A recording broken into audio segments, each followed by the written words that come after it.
일단 좀 예민하고요. 윤주는요, 글을 참 잘 쓰고요. 그리고 저보다 정말 똑똑해요. 솔직해도 되죠. 이 남자랑 살까 말까를. 자, 오늘의 주제 남편과 무당주. 과연 누가 더 잘 알까요? 뭐 당연히 남편이 더 잘 알지 않겠습니까? 제가 살아온 세월이 있으니까 같이. 그렇죠. 저번에는 엄마와 이제 무당 딸이 과연 누가 더 잘 알까 했는데 따님께서 무속인 선택하셨어요. 신기하죠?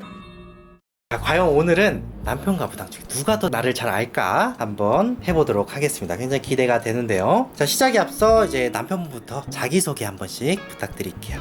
올해 나이 35, 배우 이재석이라고 합니다. 안녕하세요. 저는 올해 29살 최윤주라고 합니다. 안녕하세요. 1월 선녀입니다. 일단 좀 예민하고요. 사람들과 잘 어울리긴 하는데 자기를 좀 우선적으로 생각을 해서 남들한테 조금 너무 이기적이다라는 소리를 들어서 사회생활 할 때 좀 불편함을 많이 겪어요. 특히나 또 동생들, 자기보다 어린 친구들한테는 조금 편하게 대하는데 그게 나보다 동생들이니까 이렇게 함부로 대하는 그런 성격도 좀 있는 것 같아서. 좋은 걸 얘기를 안 해주실까요? 좋은 거요? 좋은 거를 제가 얘기를 안 했네요. 좋은 거는 정말 밝습니다. 캔디 있잖아요. 외로워도 싶어도 난 안 울어. 정말 되게 힘든 상황에서도 항상 긍정적이고 항상 밝으면서 용기를 잃지 않고 항상 자신감을 가지고, 제가 부정적인 성격인데 제 와이프 때문에 좀 더 긍정적인 성격이 돼서 제가 지금 배우 생활 하는데도 조금 도움을 많이 받고 있습니다. 성격은 이제 사주부터 시작이 되니까 10대 때 부모 애정, 사랑, 인정 이런 부분이 껄끄러웠다. 그래서 내가 먹고 싶은 거, 내가 입고 싶은 거 거기에 대한 만족, 충족이 되지 않기 때문에 불만이 많았다. 표현이 시원하지 못했다. 그리고 인복으로 보면은 내가 어필을 해야지만 남들이 나를 알아주기 때문에 있는 그대로 나를 좋게 봐주거나 있는 그대로 바라보는 입장이 아니다 보니 10대, 20대 될 때 사람들의 대한 생각이 진실과 사실을 떠나서 어긋나거나 좀 모난 부분은 있었다. 근데 이제 나이 들면서 생각해 보니까 긍정적으로 생각하고는 싶지만 사실은 내 안에서 시원하지는 않다. 노골적으로 말 다 못하겠다. 어떤 공격이 들어올지 모르겠다에 대한 두려움은 있다라고 느껴져요. 윤주는요, 글을 참 잘 쓰고요. 그리고 저보다 정말 똑똑해요. 저는 공부를 그렇게 잘하진 못했는데 머리가 정말 똑똑해서 이해력도 빠르고, 뭘 하나씩 가르쳐주면 그걸 바로 습득해서 자기 걸로 만들고, 그리고 어렸을 때 천재란 그런 소리를 많이 들어서 절대음감도 있었고, 근데 그 환경 그 요인에 따라서 본인의 재능을 제대로 펼치지 못한 것도 있는 것 같아서 참 제가 생각했을 때 안타까운 아이입니다. 근데 환경만 좀 따라주고 제가 옆에서 좀 더 잘 보살펴 준다면 우리 윤주는 정말 대단한 사람이 될 것 같아요. 윤주가 좋아하는 건요, 치즈를 좋아하고 떡볶이를 정말 좋아하고 정말 너무 좋아합니다. 먹는 거를 정말 좋아합니다. 싫어하는 건 아마 지금 저를 많이 싫어할 것 같아요. 제가 상처를 좀 많이 준 것 같습니다. 열심히 하라고 힘이 되라는 말을 좀 너무 과하게 얘기한 것 같아요. 그래서 우리 윤주한테 참 미안하고, 그래도 참 윤주는 대단합니다. 예. 일단 색깔로 비유하자면 노란색. 10대 때 정서가 아직까지 살아있다. 그리고 자기 자신에 대한 자존감은 굉장히 높다. 근데 남들이 못 알아주는 거에 대한 삐짐은 있다. 그리고 배우자로서의 역할과 내 인생에 이만큼 왔을 때 내가 되고 싶은 거에 대한 선택을 아직 50대 50으로 하나로 합치지 않았다라고 느껴지거든요. 처녀야, 아직 생각이 처녀야. 그래서 아내 역할, 며느리 역할 다 좋은데 알겠는데 별로 애쓰고 싶진 않아. 잘해야 되고도 싶고 잘하고는 싶지만 그렇게 애쓰고 싶지는 않아. 이런 상황이시고, 그 다음에 사주로 보시면은 유치원 교사나 교육이나 건강계통으로 서비스 헌신 봉사하시는 직업군을 가지시라고 사주에는 되어 있거든요. 근데 이제 이 길이 인생에서 풀리지 않으면 사람들한테 존중받거나 인정받는 그 역할이 굉장히 많이 줄 거예요. 그래서 직업에 대해서 어떤 계획을 가지고 계시는지 모르겠지만 집에서 살림하실 분으로는 안 봬요. 사회생활 하셔야 되고 밖에 나가서 교육적이나 건강계통으로 일을 하셔야지 만사가 형통이다. 남편도 잘 풀리고 자식한테도 좋고 노년도 잘 풀리고 이런 부분은 좀 조언을 해드리고 싶고요. 아직까지는 인생을 목표를 세우고 이루지 못해서 안달복달 하듯이 아직 그 시즌이 안 오신 것 같거든요. 35 정도는 되어야 내 존재감, 사회환원, 내 일, 정치감 이런 것들이 들어 계시기 때문에 지금은 그냥 동산에서 뛰는 소녀 같은 분이다 라고 말씀드리고 싶어요.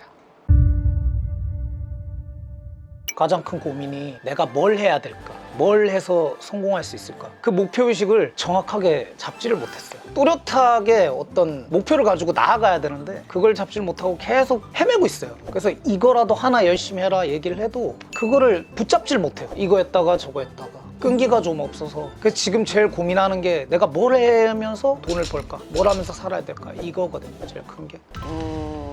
좀 솔직해도 되죠. 이 남자랑 살까 말까를 동산에서 이거 꽃 딸까 말까랑 똑같은 레벨로 하고 계세요. 근데 성인이 하는 거면 남편이 돈을 얼마를 버니까 남편이 성격이 어떠니까 시부모니 어떻게 하니까 내가 이 살림이 힘들어 라고 말하겠지만 소녀가 동산에서 꽃이랑 놀다가 고양이랑 만났는데 고양이가 날 핥혀서 좀 아픈데? 그 이 동산 가지 말고 다른 동산 갈까? 뭐 요 정도 레벨의 고민이기 때문에 야 너 뭐 이혼을 놀이동산 갈까 말까 정도로 생각을 하는데 그게 대간디? 뭐 이렇게 대답하시겠죠 우리. 제가 왜 아직까지 어린아이의 정서를 못 버리고 있는지. 와 이게 진짜 다 사실대로 얘기할 수밖에 없는데 근데 정말 솔직히 말할게요. 예, 저도 학교 폭력 피해자고요. 제 와이프도 학교 폭력 피해자입니다. 근데 저는 촌동네에 살았거든요. 제 와이프는 서울 강서 쪽에 살았는데 거긴 이제 좀 수많은 아이들이 있잖아요. 근데 그 수많은 아이들 주위에서 이제 딸을 당했고 저는 전학을 이제 약간 좀 몇몇 아이들한테 왕따를 당했고 그때 트라우마 때문에 아직 자신의 어린 그런 심성을 못 버린다고 자기 스스로 얘기를 했었거든요. 저한테. 그게 정말 엄청난 트라우마였고 스트레스다. 꿈도 자주 꿔요. 저도 꿈을 꾸지만. 그래서 그걸 이겨내라고 항상 옆에서 나는 이겨냈다. 너도 그럴 수 있을 거다 얘기를 해도 왜 못 이겨내는지 솔직히 이해는 하지만 근데 저는 이제 어떻게든 힘내라고밖에 얘기할 수 없잖아요. 아니 뭐 그 사람 제가 데리고 와가지고 탁 때릴 수도 없고 그렇잖아요. 여기까지입니다.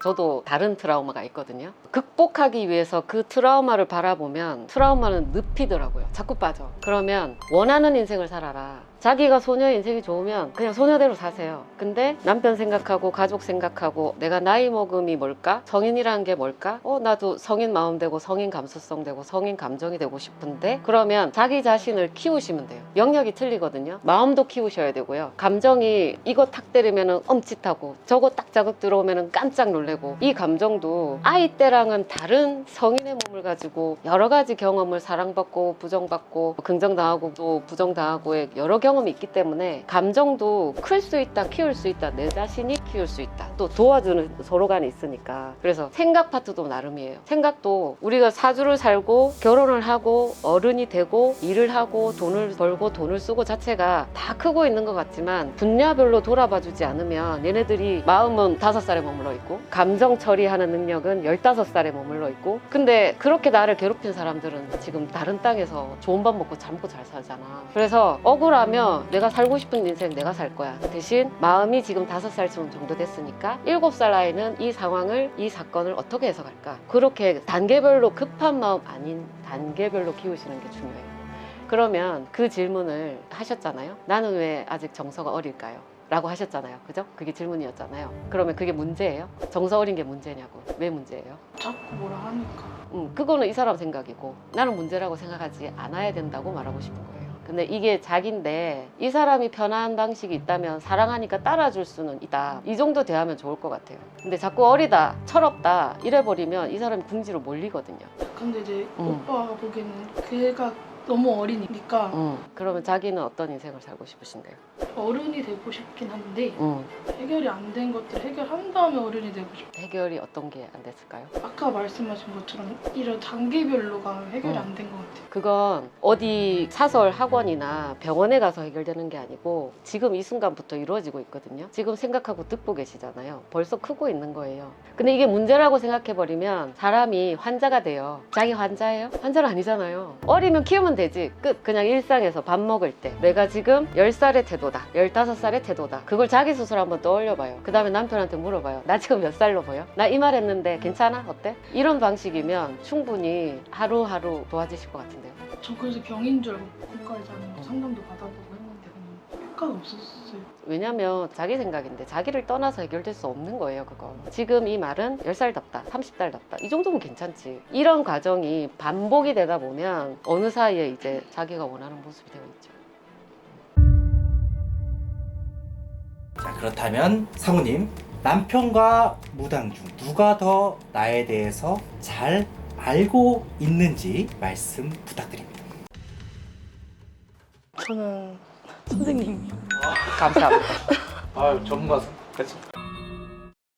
오빠는 자꾸 저에 대한 좋은 얘기보다는 안 좋은 얘기만 계속 하더라고요. 그래서 제 이미지를 망가뜨리고 싶은 건가 계속 저를 공격하더라고요. 이 정도는 이제 다 이거 뭔가 서로 공통적으로 아는 거고, 저도 모르는 저의 오빠에 대한 다른 생각을 좀 듣고 싶었는데 아닌 것 같은데, 전곡을 찌른 게 이제 이 남자 만날 그 남자를 혼자 속으로 생각한 거였는데 약간 저의 가슴을 약간 다 열어보신 것 같은 느낌이 받았어요. 되게. 죄송합니다. 자, 마지막으로 두 분이 함께 오셨으니까 선녀님께서 마지막으로 한 말씀 부탁드릴게요. 일단 남편분, 내 좋은 의도가 상대방한테는 공격이 될 수도 있다. 나는 너 좋아하지라고 하는 얘기잖아요. 근데 어떻게 보면은 제일 아픈 부분이거든. 자기 스스로 연민하고 과거 아픈 거 동병상련인데, 이런 말이 있어요. 아픈 게 같은 사람이 서로 얘기하면 환자가 환자랑 얘기하는 거기 때문에 이 안에 답이 없을 수도 있어요. 오빠는 극복했다, 내 방식대로 해보자도 사실은 자기한테는 먹혔지만 이분은 틀과 방식이 틀리기 때문에 그 방식이 이분한테 안 맞을 수도 있거든요. 그래서 너가 행복하길 바래, 너가 원하는 인생을 살기를 바래, 네가 원하는 여자가 되기를 바래, 이런 자세시면 똑같은 뜨거운 사랑인데 각도만 조금 바뀌시면 두 분 사이 굉장히 좋아지실 것 같아요. 뭐는 좋고 뭐는 나쁘다는 없어요. 인생 결국에는 마지막에 이기는 사람이 승자거든요. 아직 자기 팔팔할 때니까 이 사람 하는 얘기는 사랑만 받고 나머지를 한 귀로 듣고 한 귀로 배워요. 그리고 자기 인생은 자기 거예요. 자기가 설계하고 못해도 내 거고 잘해도 내 거고. 어쨌든 저는 제 와이프랑 겉머리 파뿌리가 될 때까지 계속 죽고 싶습니다. 예, 그건 진심입니다. 그러니까 여기 오셨겠죠. 감사합니다. 아닙니다. 제가 더 감사합니다. 저도 많이 배웠습니다.